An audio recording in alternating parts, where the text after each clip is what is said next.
Follow soldiers. இப்போ சமீபமாக பார்த்தீங்க அப்படின்னா மலையாள படங்கள்லாம் ஓடிக்கிட்டு இருக்கு. தெலுங்கு படங்கள் வந்து பேன் இண்டியா படம் எடுத்துட்டு இருக்கானுங்க. வடக்கன்ஸும் வந்து பேன் இண்டியா பாடுகிறன்ட்டு டப்பிங் படம் ஓடிட்டு இருக்கானுங்க. கோஸ்டோட மோதிரத்தில் அதை கடிச்சு தின்னுருவேன். பட் தமிழ் சினிமா பார்த்தீங்க அப்படின்னா தொடர்ந்து வந்து ஆஹா ஓகுன்னு சொல்ற மாதிரி படங்கள் வர மாதிரியே தெரியல. கியூரியாசிட்டியோட பார்க்குற மாதிரி படங்களும் பெருசாக இல்லை. நம்மெல்லாம் வந்து தீபாவளி பொங்கல்லாம் வந்துச்சுன்னா பேப்பர் எடுப்போங்க, எத்தனை படம் வந்துதா அத்தனை பேரில் ஓடுதான்ட்டு.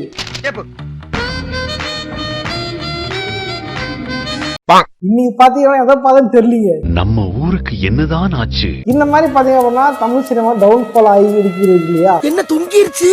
இதுக்கு காரணம் என்ன? எதனால டவுன்ஃபால் ஆகி இருக்கு? என்னவா இருக்கும் எனக்கு என்ன தெரியும். எதனால வந்து பெரிய ஹீரோ படங்களே வந்து பெரிய குவாலிட்டியா இல்லாத மாதிரி இருக்கு அப்படின்றதான் இந்த இடத்துல பார்க்க போறோம். வந்து டவுன்ஃபால் ஆஃப் தமிழ் சினிமா, அதுதான் வந்து நீ கண்டென்ட்.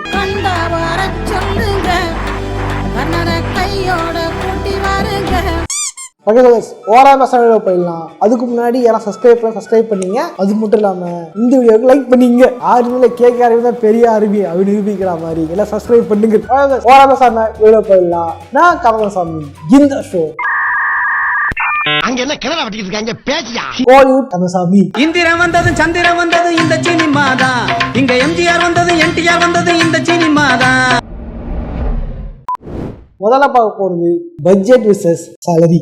ஒரு பொதுவாக வந்து ஒரு பெரிய ஹீரோ படம் பார்த்தீங்க அப்படின்னா கண்டிப்பாக பெரிய ஹைப் இருக்கும், பெரிய வியாபாரம் இருக்கும். வந்து ஒரு பெரிய ஹீரோ படத்தை வச்சு தான் வியாபாரம் பண்ணுவாங்க, ஆடு போடுவாங்க, நிறைய பேர் பணம் சம்பாதிப்பாங்க, நல்ல விஷயம் தான். பட் அது வந்து இன்னொரு காலத்தில். பட் இப்போ அழகான விஷயங்கள் பார்த்தீங்க அப்படின்னா கொஞ்சம் மூணாக இருக்கிறது. தேவை சொன்னால் ஒரு படத்தில் பட்ஜெட் வச்சு தான் வந்து படம் பெரிய படமாக ஒரு சின்ன படமாக சொல்லுவாங்க. ஒரு காலத்து எந்திரன் படம் வந்து 100 கோடி கலெக்ட் ஆகிருக்கு, கலெக்ஷன் 100 கோடி எடுத்திருக்கு, பெரிய விஷயம்னு சொல்லிட்டு இருந்தாங்க. பட் இன்னைக்கு பார்த்தீங்க அப்படின்னா பட்ஜெட்டே 200 கோடி 300 கோடி. இப்படி 200 கோடி 300 கோடி போட்டு ஒரு படம் எடுக்கிறாங்க அப்படின்னா கண்டிப்பா குவாலிட்டி வேற லெவலில் இருக்கும் அப்படின்னு தான் வந்து ஒரு கருத்து இருக்கணும். ஏன்னா இந்திரன் படம் அவ்வளோ போட எடுத்திருக்காங்கன்னா பார்த்து 100 கோடி கரெக்டாக இருக்குன்னா அப்போ எவ்வளோ போட எடுத்திருப்பாங்க, எவ்வளோ லாபம் வந்து தெரிஞ்சிருக்கும் இல்லையா? அந்த மாதிரி வந்து குவாலிட்டியாக இருக்கும்னு பார்த்தீங்க அப்படின்னா அதான் இல்லவே இல்லை. படத்தில் பட்ஜெட் 150 கோடி அப்படின்னா 100 கோடி வந்து 29 வரி சேலரின்ற பேர்ல போற வழியில ஹோட்டல் சாப்பிட்டு கஷ்டப்பட்டு உழைச்சிருக்கான். ஸோ 100 கோடி அவருக்கு கொடுத்துட்டோம் அப்படின்னா பேலன்ஸ் வந்து 50 கோடி தான். 50 கோடிக்கு போட்டு படம் எடுத்தா அப்படின்னா அந்த படம் என்னத்துக்கு வரும்?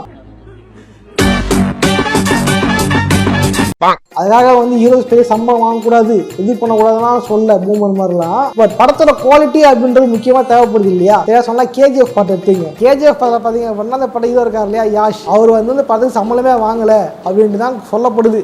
காசு கூட கொடுக்க வேணாம், படம் நல்லா வந்தா போதும். காரணம் கண் நல்லா வரணும், படம் நல்லா ஓடணும். படம் ஓடிச்சு அப்படின்னா அதை வச்சு நான் பேர் வாங்கிட்டு வேற படத்துல சம்பாதிச்சுட்டு தான் தெளிவா வேலை பார்த்துருப்பாரு. சாமத்தியமா தொழில கத்துக்கிட்டு சைன் பண்ணிருக்கீங்க. அந்த ஒரு காரணனாலதான் அந்த ஹிட் ஆயிருந்திருக்கும், மிகப்பெரிய வருஷம் அடைஞ்சிருக்கும். அதை வந்து பார்ட் 1 ஹிட்டு, பார்ட் 1 வந்து கலர்ஸில போட்டு அடிச்சு துவைச்சு தீர்ந்து போய் பார்க்க வச்சு அதன் மூலியமா செகண்ட் பார்ட்டும் பயங்கர ஹிட்டா இருந்திருக்கும். ஏன்னா வந்து ஃபர்ஸ்ட் படம் பார்த்தோம் செகண்ட் படம் பார்க்கணும் அப்படின்னு தோணும்ல, அதனால பார்த்துருப்பாங்க.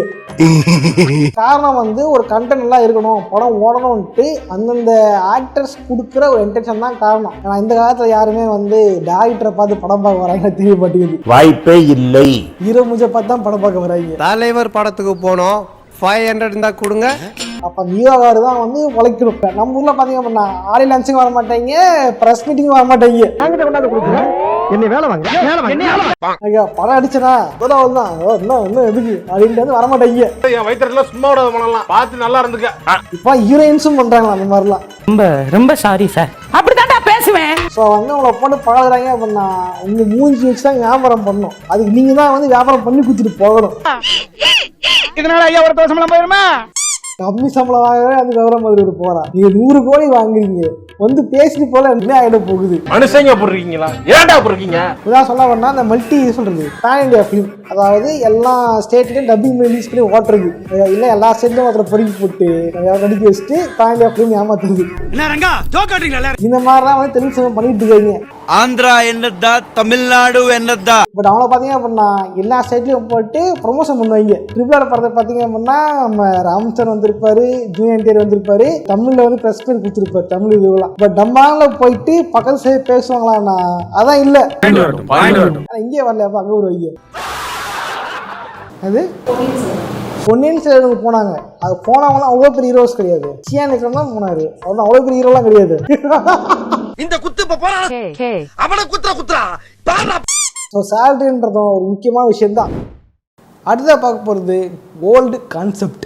பொதுவாக படம் பார்த்தீங்க அப்படின்னா புது கான்செப்டில் புது ஸ்டைலில் வந்தால் தான் படம் பார்க்க நல்லாயிருக்கும். ஆனால் வந்து இந்த பாகவர் காலத்தில் வந்த படங்கள் வேறு, பட் இப்போ வர படங்கள் வேறு, ஸ்டைல் வேறு.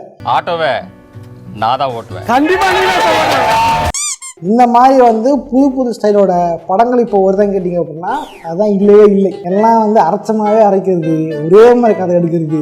2 குடும்பம் பிரிஞ்சு போனால் காப்பாற்ற வருவார், லூசி ஏதாவது டச்சில் மாட்டிக்கும், அதை காப்பாற்ற போவார். இல்லை அப்படின்னா இதனோட அப்பா வந்து வில்லனாக இருப்பார், ஸோ அவர் வந்து கிளாஸ் நடக்கும். இந்த மாதிரி வந்து அரைச்சமாகவே அரைச்சிக்கிட்டு ஒரு புதுசாக ஒரு மாதிரி சொல்கிறது, ஒரு கதையை எப்படி நேர்த்தியாக சொல்லலாம், எப்படி ரசிக்க வைக்கலாம் அப்படின்னு சொல்லாமல் படத்தை எடுத்தால் மட்டும் போதும், வியாபாரம் பண்ணால் மட்டும் போதும்ன்ட்டு ஒரே கான்செப்ட் எடுக்கிறது தான் வந்து பிரச்சனையே. அதுதான் பிரச்சனையே. இது காரணம் டைரக்டர்ஸா கேட்டா கண்டிப்பா இல்ல. இது காரணம் யாருன்னா ப்ரொடியூசர்ஸ். பொதுவாக ஒரு டைரக்டர் ப்ரொடியூசர் காசு சொல்ல போறாரு அப்படின்னா அந்த ப்ரொடியூசர் எதிர்பார்க்கறது என்ன அப்படின்னா மசாலா மீன்ஸ் அதுக்குள்ள எல்லாமே இருக்கணும். மசாலா அந்த மாதிரி படம் முடியாது. அது எப்படி வாயால சொல்லுவேன்.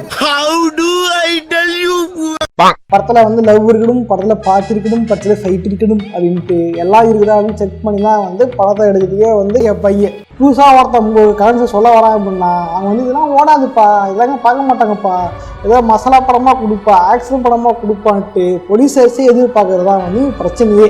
நீ இதெல்லாம் கேட்டு ஒன்றும் குழப்பிக்காத.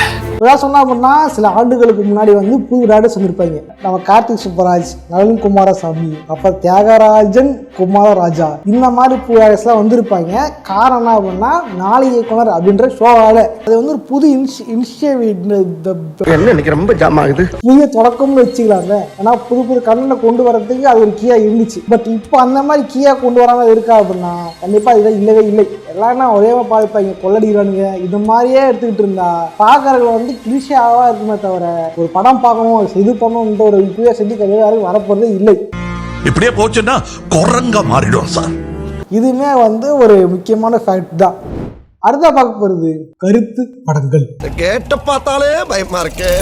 சில ஆண்டுகளாக பார்த்தீங்க அப்படின்னா தமிழ் சினிமாக்குள்ள வந்து கருத்து படங்கள் அப்படின்றது அதிகமாயிடுச்சு. படம் எடுத்தா மெசேஜ் சொல்லணும், ஒரு கருத்து சொல்லணும், சொசைட்டிக்கு வந்து அட்வைஸ் சொல்லணும், வாழ்க்கை என்பது அப்படின்ட்டு இஷ்டத்துக்கு தான் படம் ஆரம்பிச்சிட்டாங்க. விவசாயத்தை காப்பாற்றுவோம், அப்புறம் மாணவர்களுக்கு படம் எடுப்போம், பெற்றோர்களுக்கு அட்வைஸ் பண்ணுவோம் அப்படின்ட்டு இஷ்டத்துக்கு வந்து கருத்து சொல்ல பழக ஆரம்பிச்சிட்டாங்க. என் கேள்வி ஒரே கேள்விதான். நானே வந்து ரியாலிட்டிக்குள்ள பல பிரச்சனைகள், பல விருப்புகள், பல கடுப்புகள் தாண்டி தான் வந்து நான் படம் பார்க்க வரேன். அதுவும் என் பாக்கெட்டில் இருக்கிற பணம் சம்பாதிச்சான்ல கஷ்டப்பட்டு அந்த உழைச்ச பணத்தை சம்பாதிச்ச பணத்தை தான் டிக்கெட் எடுக்கிறேன். டிக்கெட் எடுத்து படத்தை பார்க்க வந்தா அங்க நீ ஜாலியாக தான் படம் காட்டுவியா? ஜாலினா வந்து அப்படியே இல்லை. ஐயோ நம்ம மைண்ட் அங்க போகுது. என்ஜாய் பண்ற மாதிரி ஒரு யோசியா பார்த்தா பரவாயில்ல, அதை விட்டு போட்டு என் காசை வாங்கி வச்சு எனக்கே கருத்து சொல்றீங்க. அதனால என் காசுல கருத்து சொல்றது, எங்க காசுல காசு கொடுக்குறா. விவசாய படமா என்ன நடக்க போகுது? ஒரு காப்பீடு எல்லாம் ஒருத்தர் இருப்பா, விவசாயத்தை பிடிங்கிக்குவா. ஐயோ விவசாயத்தை அழிக்கிறாங்க, காப்பாத்த யாருமே இல்லையே, உயிரை போனாலும் விவசாயத்தை விட்டுறாதீங்க அப்படின் போது ஹீரோ வருவாரு.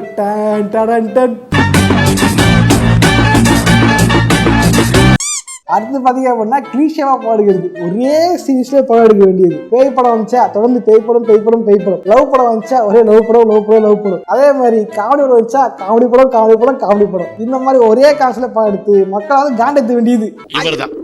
இவருக்கு இதான் வேலை. ஏதாவது புதுசா யோசிங்க பண்றீங்க. உங்க கருத்து இதுக்கே எனக்கு தேவை. எனக்கும் கருத்து அதுக்கு போதுமையா? ஆடி கருத்து போயா இருக்கு. நானு என்ன கொந்தளிச்சாங்க, பொறுமையா கடப்பிடிங்க. இந்த மாதிரி வந்து பல பேர் கருத்து சொல்லி காண்டெடுத்துறதும் வந்து ஒரு கடுப்பான விஷயம் தான்.